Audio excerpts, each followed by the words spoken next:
The United Kingdom's Ministry of Defense latest intelligence update on Ukraine, September 26, 2023. The Russian Black Sea Fleet has faced a series of damaging attacks over the past month, with strikes on its headquarters in Sevastopol on September 20th and 22nd marking the latest blows. While the physical damage is likely confined to specific naval assets and facilities, these coordinated Ukrainian strikes have been more successful and impactful than earlier efforts. The attacks will significantly degrade, but not eliminate, the Black Sea Fleet's ability to conduct its core wartime missions of launching cruise missile strikes on Ukrainian targets and providing local security patrols in occupied areas. However, its capacity to maintain wider regional security operations and enforce the de facto blockade on Ukrainian ports is likely diminished.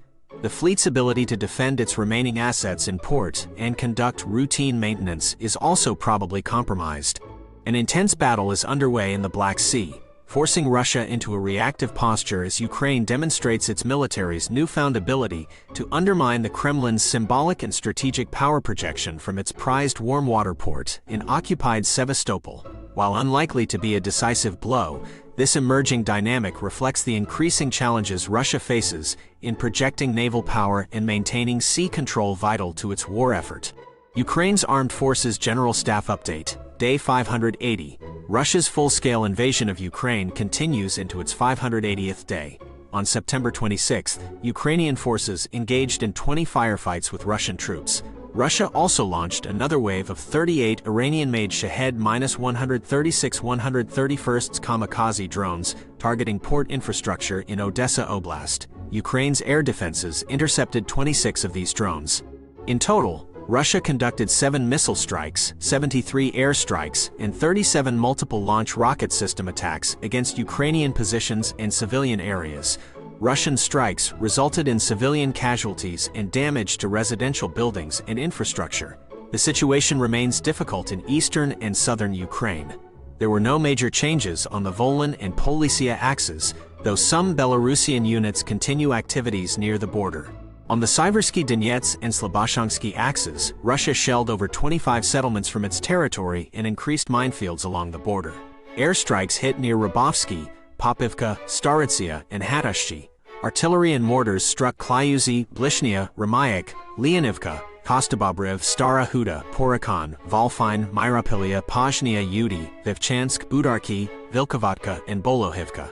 On the Kupiansk axis, Russia hit Sinkivka and Kupiansk with airstrikes. Sinkivka, Tabovka, and Berestov endured artillery and mortar barrages. On the Lyman axis, Russia targeted Nadia, Novoselivka, Torsky, Syversk, and Spern with air power, while artillery struck over 15 settlements including Makivka, Nevsky, Bilohorivka, Zarikny, Dubrova, Spern, Rozdalivka, and Fedorivka. Around Bakhmut, Ukrainian defenders held positions against Russian attacks. Russia struck Klishchivka, Konstantinivka, and Pivnitsna from the air and hit over 25 settlements with artillery, while increasing minefields. Near Avdiivka, Ukraine repelled Russian assaults southeast of Syversk. Russia hit Avdiivka with airstrikes and artillery, striking Novokhalinov, Stepny, Tonenki, Syversk, Pervomoyska, and Nevelsky. On the Marinka axis, Ukraine repelled 9 Russian attacks near Marinka itself. Airstrikes and artillery struck Krasnohorivka, Georgiivka, Pobieda, Novomikhailivka, Katrinivka, and Yelizavetivka. In the Shakhtarsk area, Russia bombed Urozhainy, Blahodotne, and Staromayorsky, while shelling Vodane, Vuhledar, Prikostivka, Zolota Niva, Blahodotne, and Urozhainy. Near Zaporizhia, airstrikes hit Malotokmachka, and artillery struck Levadny, Huliaipol, Orikhiv, Sherbeki, Stepny, and Pyatikatki. On the Kherson axis, Russia bombed Berislav, Mykolaievka, and Olhivka, and shelled Osakorivka, Respublikanets, Berislav, Antonivka, Kizimys, and Kherson city itself. Ukraine continues offensive operations near Melitopol and Bakhmut, inflicting personnel and equipment losses on Russian occupiers. On September 26, Ukraine's Air Force conducted 12 airstrikes on Russian targets. Ukraine's missile forces struck 4 artillery systems, 3 troop concentrations, 1 command post, and 2 ammo depots. The Institute for the Study of War Russian Offensive Campaign Assessment. The situation in Verbov remains unclear as Ukrainian counteroffensive operations continue in western Zaporizhia Oblast. On September 26, Ukraine's General Staff reported ongoing offensives near Melitopol in western Zaporizhia, and offensive actions around Bakhmut in Donetsk Oblast.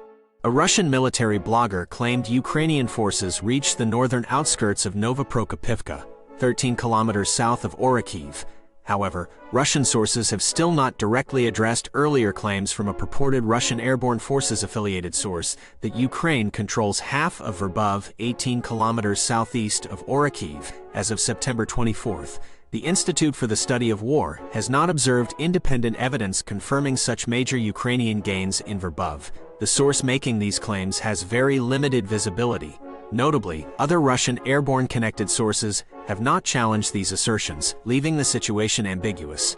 The tactical picture remains uncertain, but Ukraine's counteroffensive operations clearly continue applying pressure in western Zaporizhia.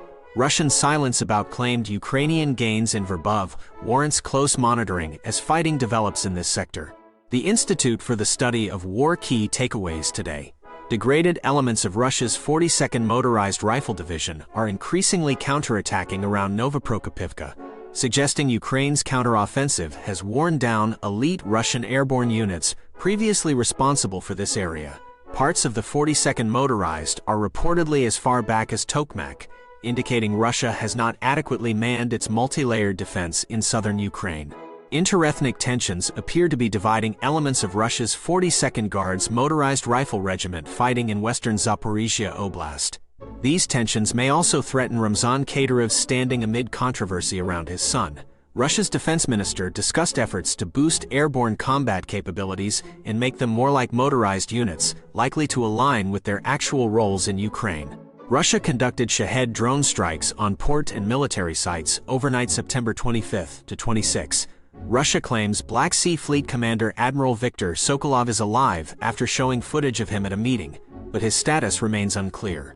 Russia has reportedly recruited some ex-Wagner personnel for state PMCs in Ukraine, while Wagner National Guard talks have stalled over Wagner's autonomy. Russia conducted offensive operations along the Kupiansk-Svatov-Kremina line, near Bakhmut, around Avdiivka Donetsk City, and in western Zaporizhia, claiming some gains on September 26.